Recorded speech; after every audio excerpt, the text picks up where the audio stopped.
भारत सरकार द्वारा वहाँ पर पहले भी इनके बारे में लिखा जा चुका है।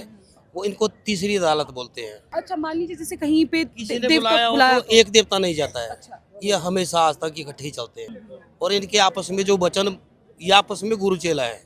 यह कार्यक्रम प्राउडली स्पॉन्सर्ड है रिफ्रेश मैट्रेस द्वारा। रिफ्रेश मैट्रेस लेकर आया आपके लिए रिफ्रेश मैट्रेस एक्सचेंज मेला। कोई भी अपना पुराना मैट्रेस लाएं, चाहे किसी भी कंडीशन में हो, पुराना हो या ब्रांडेड हो, नॉन ब्रांडेड हो, और अपने घर ले जाएं एक नया मैट्रेस। आपको बता दें कि इस एक्सचेंज मेले में आपको मिल रहा है 2500 से लेकर 30,000 रुपए तक का एक्सचेंज बेनिफिट। आप सभी का स्वागत है देवता स्पेशल रिपोर्ट में। और इस वीडियो में हम आपको कहानी बताएंगे ऋषि मार्कंडेय जी की, और साथ में देवता महाबली घटोत्कच जी, जिनको कोटलो के नाम से भी जाना जाता है। और अभी कारदार संतोष जी हमारे साथ हैं। और साथ ही आपको बता दें कि ये जो दोनों देवता हैं, ये दोनों नारायणगढ़ सराज से आते हैं। आपका बहुत बहुत धन्यवाद हमें समय देने के लिए। और जानना चाहेंगे कि जो दोनों देवता हैं, ये कब से शिवरात्रि में आते हैं? जब से शिवरात्रि शुरू हुई है, ये तब से राजाओं के वचन के अनुसार शिवरात्रि मेला में भाग लेते हैं। जी, और कितना समय ये पैदल आते हैं कि गाड़ी में आते हैं? ये देवता आज तक पैदल ही आते हैं। अच्छा। ये गाड़ी में नहीं आते हैं। कितने किलोमीटर का सफर है इनका? 120 किलोमीटर 120 किलोमीटर। पैदल ही आते हैं। जी जी। ये देवता मार्कंडेय ऋषि है, जो अमर है। वो आप शास्त्रों में इनके साथ पढ़ सकते हैं इनके बारे में। जी।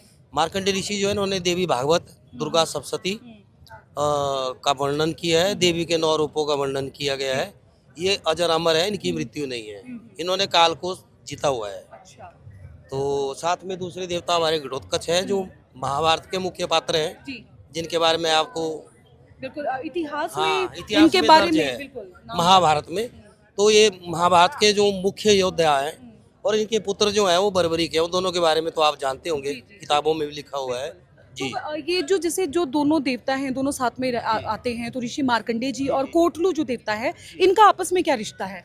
इनका मैडम ऐसा संबंध है, जो हिमाचल है, ये पहले राक्षसों की भूमि थी। जब द्वापर युग शुरू हुआ तो ये राक्षसों की भूमि थी। यहाँ पे हिडिंबा का राज था। हिडिंबा के पुत्र जो है वो घटोत्कच हैं जी। तो उनके बाद जो इनका जो पुत्र थे, वो थे बर्बरीक। तो राजपाट उनको सौंप दिया गया। तो उसके अनुसार आपको पांडवों के स्थान हिमाचल में जगह जगह पर आपको मिल जाएंगे। तो इनका आपस में संबंध ऐसा है, जो मार्कंडेय ऋषि जी है वो बाहर से आए हैं। इनका असली स्थान जो है वो साउथ में है। तो ये तपस्या के लिए यहाँ पर आए हैं, और यहाँ पे जो असली में जो देवता घटोत्कच है वो यहाँ के राजा हैं। अच्छा। हाँ, तो इन्होंने यहाँ से तपस्या के लिए इनसे जगह ली, और इनके आपस में जो वचन, ये आपस में गुरु चेला है। हाँ जी जी और जी। जो हम देख रहे हैं कि देवता की दोनों रथों की जो बनावट है वो सेम है। सेम है बिल्कुल। और ये शिवरात्रि में चलते भी एक साथ ही है। ये घर से भी एक साथ ही निकलते हैं, और घर में भी अकेले कभी नहीं निकलते हैं। अच्छा अच्छा, मान लीजिए जैसे कहीं पे किसी ने देवता बुलाया हो तो एक देवता नहीं जाता है। अच्छा। ये हमेशा आज तक इकट्ठे ही चलते हैं। अच्छा, अगर मान लीजिए जैसे मतलब अगर ऋषि मार्कंडेय जी को किसी ने बुलाया, तो वहाँ पे कोटलू देवता जो है साथ में जाएंगे मतलब दोनों ही साथ निकलते हैं, अकेले कभी नहीं जाते हैं। नहीं जाते हैं। और ये जो देवता हैं, ये अपने आप न्याय के लिए फेमस है। ये भारत सरकार द्वारा वहाँ पर पहले भी इनके बारे में लिखा जा चुका है। वो इनको तीसरी अदालत बोलते हैं। अच्छा। हाँ, तीसरी अदालत है। जिसको कहीं भी दुनिया में न्याय नहीं मिलता, वो इनके मंदिर में न्याय मांग सकते हैं।